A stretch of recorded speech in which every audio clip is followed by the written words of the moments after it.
사랑하는 성도 여러분, 신앙생활을 우리가 오래오래 하다 보면은 여러 가지 궁금함도 있고 또 질문도 있고 또 나에게 묻는 여러 가지 궁금증이 있을 수 있습니다. 또는 여러 가지 생각이 들 수가 있는데 이런 생각 해보셨는지 모르겠습니다. 이 말씀은 내가 다 아는 말씀이다. 이 장면은 내가 수도 없이 내가 들었던 그런 장면이지. 이 정도면 나는 하나님을 잘 안다고 나는 할 수 있을 것 같아. 이런 생각을 한 번씩은 해보셨을 수도 있습니다. 그런데 성경은요, 우리에게 한 가지 분명한 사실을 보여주고 있습니다. 하나님을 오래 안다고 해서 내가 하나님을 바로 대하고 있는 것은 아니다라는 것입니다. 그 시간이 중요한 게 아니라 내가 얼만큼 하나님을 대하는 그러한 자세가 올바른가라는 것을 우리 이 성경은 오늘 얘기해주고 있다는 것이죠. 오늘 본문에 나오는 모세가 있습니다. 이 모세는 하나님을 처음 만난 사람이 아닙니다. 오늘 이 장면을 통해서 하나님을 처음 만나고 하나님 앞에 순종하고 그렇게 첫 만남을 가지는 장면이 아닙니다. 모세는 이미 하나님을 잘 알고 있습니다. 조상 대대로 전해 들은 그 하나님을 이 모세는 어떤 누구보다도 잘 알고 있는 사람이었습니다. 그런데 출애굽기 3장에서 모세는 하나님을 어떻게 하죠? 다시 만납니다. 오늘 수요 예배가 하나님을 처음 만나는 그런 시간이 아니라 하나님을 다시 만나는 그런 귀하고 복된 은혜의 시간이 될 줄로 믿습니다. 오늘 본문을 통해서 깨달을 이 교훈을 한 세 가지로 정리해 보았습니다. 그 첫 번째로는요, 하나님은 오늘도 우리 삶 가까이에서 우리를 부르신다라는 것입니다. 우리는 그 음성을 너무나도 쉽게 지나칩니다. 하나님은 우리의 삶을 통해서 우리를 바라보시면서 우리의 일상 속에 다가오셔서 우리의 이름을 부르시고 또 그 이름을 부르심이 함께 동행하시길 원하십니다. 하지만 우리는 그 음성을 너무나도 쉽게 지나쳐 버린다는 것입니다. 어떻게 보면 무시하고 또 어떻게 보면 그냥 괄시하는 것처럼 그렇게 느껴질 수도 있겠죠. 오늘 본문 1절은 이렇게 시작을 합니다. 모세가 양떼를 친다라고 얘기하고 있습니다. 모세가 양떼를 친다고. 모세가 어떤 사람이었죠? 모세는 양떼를 치는 그런 사람이 아니었습니다. 왕궁에서 그렇게 왕자처럼 살았던 사람이었고요. 근데 지금은 어떻습니까? 광야에서 양을 치고 있습니다. 자, 신분이 변화됐든 어쨌든 모세가 양을 치고 있다는 것, 그것은 지금 현재 모세의 모습을 그리고 모세의 입장을 얘기해주고 있습니다. 모세는 어떤 사람입니까? 이제 더 이상 왕자가 아니죠. 양을 치고 있는 사람입니다. 어제도 쳤고 오늘도 칠 것이고 내일도 칠 것입니다. 다시 말해서 일상이라는 것입니다. 아무 변화도 일어나지 않는 그런 일상, 아무 사건 없이 그냥 일어나는 그런 하루, 특별할 것 없는 바로 그런 인생의 한 장면을 얘기하고 있습니다. 모세는 지금 기적을 기대하지도 않고 있고요. 그리고 사명을 생각하고 있는 것도 아닙니다. 그저 하루를 살아내고 있습니다. 그저 하루를 살아내고 있어요. 그런데 이 평범한 자리에서 하나님이 말씀을 하십니다. 뭐라고요? 모세야, 모세야. 2번 얘기하시죠. 성경에서 이름을 2번 언급한다라는 것은 무엇을 얘기하냐면 관심이고요. 그리고 사랑입니다. 우리도 누군가의 이름을 얘기를 하지 않습니까? 누구야, 누구야? 내가 그 사람을 미워할 때 누구야, 누구야 하나요? 아니죠. 사랑할 때, 관심이 있을 때, 조금이라도 내 마음이 그 사람에게 전해지길 원할 때 누구야 누구야 라고 얘기를 하죠. 마찬가지입니다. 하나님의 음성은 이처럼 참 분명합니다. 하지만 하나님께서 이렇게 관심과 사랑을 분명히 주셨습니다. 그런데도 그 음성을 지나치는 사람들이 참 많다라는 것이죠. 성경에도 그렇게 지나친 음성들이 있습니다. 사무엘상 3장에서 어린 사무엘은 하나님의 음성을 듣긴 들었습니다. 하지만 처음에는 잘 알아듣질 못하죠. 사무엘상 3장 7절에서 이렇게 나옵니다. 사무엘이 여호와께서 부르신 줄을 알지 못하였더라 라고 얘기합니다. 하나님이 말씀하지 않아서가 아니라 그리고 사무엘이 귀가 없어서가 아닙니다. 말씀을 못 알아듣는 것은 익숙하지 않았고 그리고 분별하지 못했기 때문에 그렇습니다. 우리도 그렇죠. 말씀을 들어도요, 우리의 마음속에는 뭐가 있습니까? 오늘은 나 말고 이 말씀은 다른 사람에게 적용되는 말씀이야. 나는 잘 살고 있는데, 나 오늘도 살아냈는데 왜 이런 말씀하시지? 이건 내가 아니지. 나는 오늘도 주님께 순종했는데 뭐. 저건 저 집사한테 얘기하는 거야. 내가 아니야 라고 얘기합니다. 나는 순종의 자녀인데 뭐. 기도 중에도 마음이 찔릴 때가 있습니다. 확 찔리죠. 기도하다가 요거 뭐지? 우리는 넘깁니다. 고속방지턱처럼. 지금은 내가 너무 바쁘기 때문에 요거는 아닌 것 같아. 올해는 요거 내려놓자. 마치 뭐 대단한 것을 내려놓는 것처럼, 대단한 것이라도 한 것처럼 요거 아니야. 올해는 내가 좀 더 다른 경제적인 일에 몰두를 하자. 요거는 잠깐 내려놓자. 올해는 쉬자. 이렇게 내려놓습니다. 하지만 하나님께서는 마음의 중함을 주셨죠. 찔림이 있는데도 불구하고 그냥 넘어갑니다. 순종하라는 마음이 들어도 조금 더 있다가 지금 때는 아닌 것 같아. 지금 나는 순종할 수 있는 때가 아니야. 다음에 더 순종할 수 있을 것 같아. 타이밍이 지금은 아닌 것 같아 하면서 넘깁니다. 하나님은 오늘도 말씀하시는데 우리는 그냥 지나쳐버립니다. 쑥 하고 말이죠. 하나님은 크게 소리치시는 분이 아니라 우리가 어떻게 하길 원하시는 분, 우리가 멈추어 듣기를 원하시는 분이십니다. 시편 46편 10절에 이렇게 나옵니다. 너희는 가만히 있어 내가 하나님됨을 알지어다 라고 우리에게 얘기합니다. 굉장히 잘 알고 있는 그러한 구절이죠. 오늘 우리에게 필요한 신앙이 무엇이냐면 더 애쓰는 신앙이 아닙니다. 더 뭔가를 열심히 하고 노력하는 것이 아닙니다. 무엇이냐? 멈추어서 귀를 기울이는 신앙인 것이죠. 두 번째 교훈은요, 하나님은 가까이 오시되 반드시 멈추게 하신다라는 것입니다. 모세가 불붙은 떨기나무를 보고요, 가까이 다가가려고 합니다. 그때에 하나님은 분명히 이렇게 얘기를 하십니다. 이리로 가까이 오지 말라라고 얘기합니다. 이리로 가까이 오지 말아라. 이 말씀은 거절이 아닙니다. 어떻게 보면 경고일 수도 있고요, 어떻게 보면 보호하려고 하는 것입니다. 우리가 서운해할 수가 있겠죠. 어떤 할아버지와 아이로 우리가 한번 비교해 볼까요? 사랑하는 할아버지였습니다. 언제나 그 할아버지는 내 편입니다. 그래서 할아버지 하고 달려가려고 하는데 할아버지가 가까이 오지 마 그렇게 얘기합니다. 그럼 애가 어떻게 할까요? 한 3살 배기 애기가 울어요. 하면서 웁니다. 한 번도 나에게 이런 모습 보인 적 없잖아요 하면서 세상 서글픈 사람처럼 울어버립니다. 우리가 마찬가지라는 거예요. 하나님이 가까이 오지 말아라 갑자기 그러시면 우리는 당황할 수도 있고요, 그리고 하나님 왜 이러시나 하고 그렇게 하나님을 대적할 수도 있는 것입니다. 왜 이렇게 거절하시지? 라고 얘기할 수도 있는 것입니다. 모세도 마찬가지죠. 하지만 하나님은 그런 마음에서 하는 것이 아니라 경고하는 것이었고 보호하려고 하는 것이었습니다. 왜 그러셨을까? 이어지는 말씀을 보면 이렇습니다. 내 발에서 신을 벗으라 라고 얘기하고 있습니다. 내 발에서 신을 벗으라. 신을 벗으라? 왜 가까이 오지 말라고 그러고 왜 신을 벗으라 얘기하지? 오라 그럴 땐 언제고?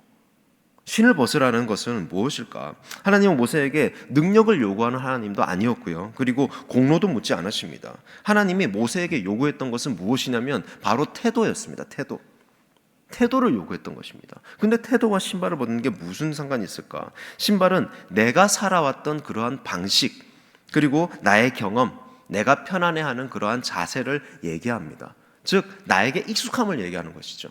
신을 벗으라, 나에게 익숙한 것을 내려놓아라 하는 것입니다. 하나님 앞에서 이 모든 것을 그대로 우리는 다 고집하면서 나아갈 수가 없습니다. 내 고집은 내려놔야 되는 것이고요, 내 계획도 내려놔야 되는 것이고요, 내가 가진 모든 생각들은 내려놔야 주님이 주시는 그 음성을 내가 들을 수 있는 것이죠.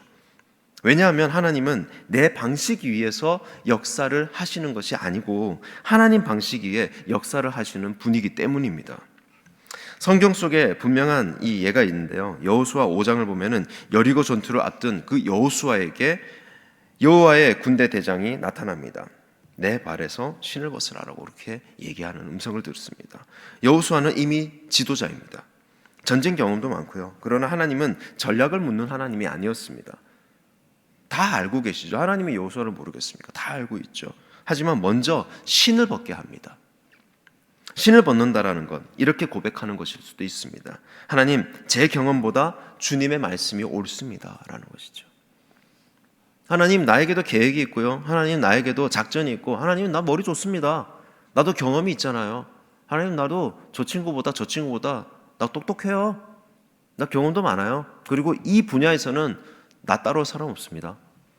그런데 하나님은 그러한 태도를 원하시는 것이 아니었습니다.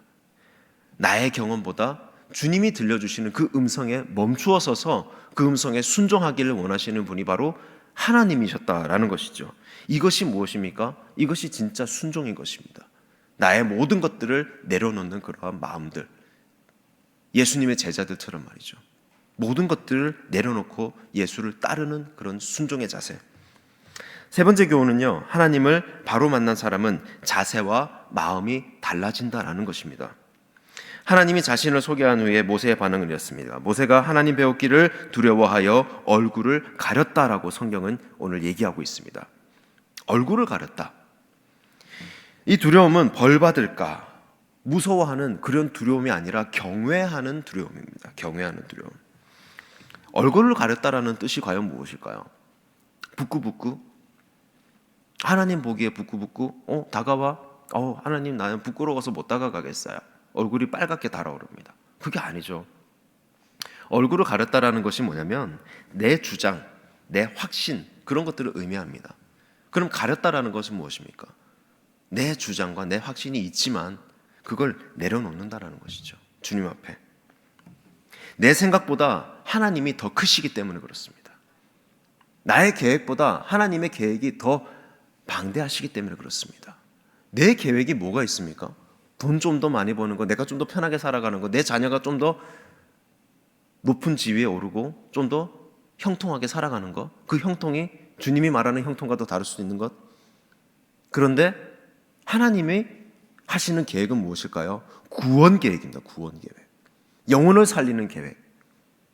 그것과 우리의 계획은 천지 차이죠. 천지 차이. 땅과 하늘. 천지 차이.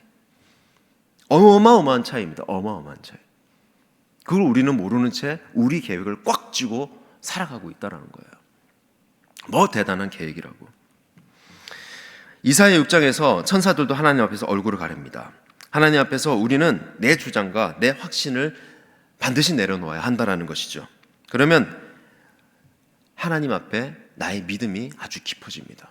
그 깊어진다라는 것, 믿음이 깊어진다라는 것, 말을 많이 하는 것이 아니고요. 믿음이 깊어진다라는 것. 믿음이 깊어진 사람은 말이 많고 뭐가 방대한 사람이 아닙니다. 누군가를 잘 설득하는 사람도 아니고요. 요구하는 것이 늘어나는 것도 아닙니다.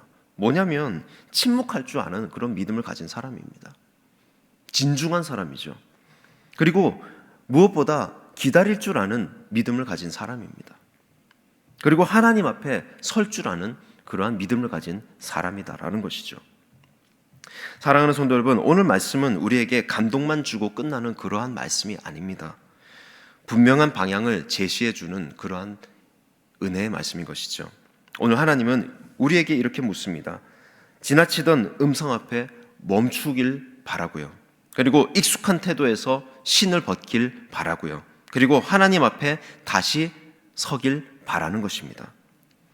그렇다면 우리는 구체적으로 이러한 것을 알긴 알겠는데 어떻게 사는 것이 하나님 앞에 바로 서는 것이고, 어떻게 사는 것이 하나님 앞에 바로 멈추는 것이고, 어떻게 사는 것이 신을 벗는 것일까? 내 삶을 통해서 딱 하루 5분만 한번 멈춰 보시기 바랍니다. 5분만. 우리 하고 싶은 말 많잖아요. 5분만, 딱 5분만 한번 입을 닫아놓고 한번 정적이 흐르는 그러한 시간 하나님과 함께 고요를 나누어 보시길 바랍니다. 아무런 요구도 하지 말고 아무런 말도 하지 않고 오직 주님과 독대하는 그 5분의 시간. 우리 5분 금방 흘러가잖아요. 여기서 등대시장 입구까지만 가도 5분인데, 그죠? 가만히 앉아서 5분 내가 가만히 있는다고 해서 세상 바뀌지 않고요. 5분 내가 가만히 있는다고 해서 저 망하지 않습니다. 하나님과의 5분은 나를 살리는 시간인 줄로 믿습니다. 그리고는 이렇게 기도하십시오. 하나님, 오늘 제게 하시고 싶은 말씀이 있으시다면 제가 다 듣겠습니다. 하나님. 그렇게 한번 하나님 앞에 그 5분을 내어놓으면서 그 음성을 한번 듣는 연습을 한번 해보시기 바랍니다. 성경 한 장을 그 시간에 읽으셔도 좋고요. 시편 한 편을 읽으셔도 좋습니다. 중요한 건 내가 뭘 하고 뭘 했던 그런 길이가 아니라 무엇일까요? 바로 내 태도입니다. 내 태도. 누구나 다 말을 하고 싶어 하죠. 그런데 어떤 사람이 좋은 사람일까요? 내 말을 어떻게 하는 사람? 들어주는 사람. 어떤 남편이 좋은 남편이에요? 내 말을 들어주는 사람. 그 남편이 좋은 남편이죠. 어떤 아내가 좋은 아내입니까? 내 말을 알겠습니다. 가만히 있으라는 그 하나님의 말씀에 이번 한 주 이렇게 한번 실천해 보시기 바랍니다. 두 번째로는요, 예배 앞에서 익숙함을 우리가 내려놓아야 할 줄 믿습니다. 우리에게 익숙함이라는 것이 있거든요. 익숙함. 이번 주 예배부터 한 가지만 이렇게 결단하시길 원합니다. 예배 전에 휴대폰을 먼저 내려놓기. 찬송 한 절 더 집중해서 내가 한번 불러보기. 말씀 시작 전에 짧게 이렇게 한번 기도하기. 하나님, 오늘은 아는 말씀이라도 새롭게 듣게 하여 주시옵소서. 아무것도 아닌 것 같죠? 내 휴대폰 한번 내려놓기. 아예 꺼버리면 더 좋고요. 내려놓기. 찬송 한 절 한 절이라도 집중해서 한 번이라도 불러보기. 말씀 시작 전에 말씀이 새롭게 들리게 하여 주시옵소서. 아는 것이라도 새롭게. 그렇게 하나님 앞에 내가 나아가기. 이렇게 우리가 결단한다면 이것이 바로 신을 벗는 연습인 줄 믿습니다. 신을 벗는다라는 것 대단한 결단이 있는 것이 아니라 자그마한 그 태도의 변화에서 시작되는 것입니다. 세 번째로는 하나님 앞에 다시 서는 그러한 자리, 그것을 우리가 분명히 해야 한다는 것입니다. 하나님 앞에 다시 서는 연습을 한번 하십시오. 하나님 앞에 선다라는 것은 이렇게 사는 것입니다. 요구부터 하지 않고요, 설명부터 하지 않고요, 변명부터 하지 않는다라는 것입니다. 먼저 이렇게 고백합니다. 하나님, 제가 틀렸고 주님만이 옳습니다 라고 말입니다. 하나님, 제가 틀렸습니다. You win. 나는 아닌 것 같아요. 하나님, 계획도 해봤고 생각도 해봤는데 역시나 하나님이 옳으셨습니다 라고 솔직하게 고백하는 우리가 될 줄로 믿습니다. 이번 한 주에 이 기도 제목을 말하기 전에 먼저 이렇게 한번 고백하십시오. 이것이 바로 하나님 앞에 서는 그러한 자세입니다. 사랑하는 성도 여러분, 오늘 말씀을 한 문장으로 마음에 이렇게 한번 새겨보면 좋겠습니다. 하나님은 가까이 계시지만 절대로 함부로 할 수 없는 분이다라는 것이죠. 참으로 가까이 계십니다. 그리고 우리에게 지영아 지영아, 또 누구야 누구야 두 번이나 관심과 사랑을 통해서 불러주시죠. 막 경주마처럼 달려갑니다. 멈추길 원하세요. 멈추길. 야야야야야, 그만 됐어, 여기까지. 지금부터 내가 일할게 라는 거예요. 그래서 우리는 더 빨리 달리지 말고 더 많이 말하려고 하지도 말고 조금 멈추고 조금 낮추시고 그리고 다시 하나님 앞에 서야 합니다. 이 오늘 수요예배가 말씀을 듣고 그냥 끝나버리는 그런 예배가 아니라 삶의 태도가 바뀌는 그런 예배가 되기를 바랍니다. 가까이 계시되 결코 함부로 대할 수 없는 그 하나님 앞에 이번 한 주 의식적으로 멈추고 또 의식적으로 벗고 의식적으로 바로 서는 삶을 살아가시는 복된 성도님들 되시길 주님의 이름으로 축복합니다.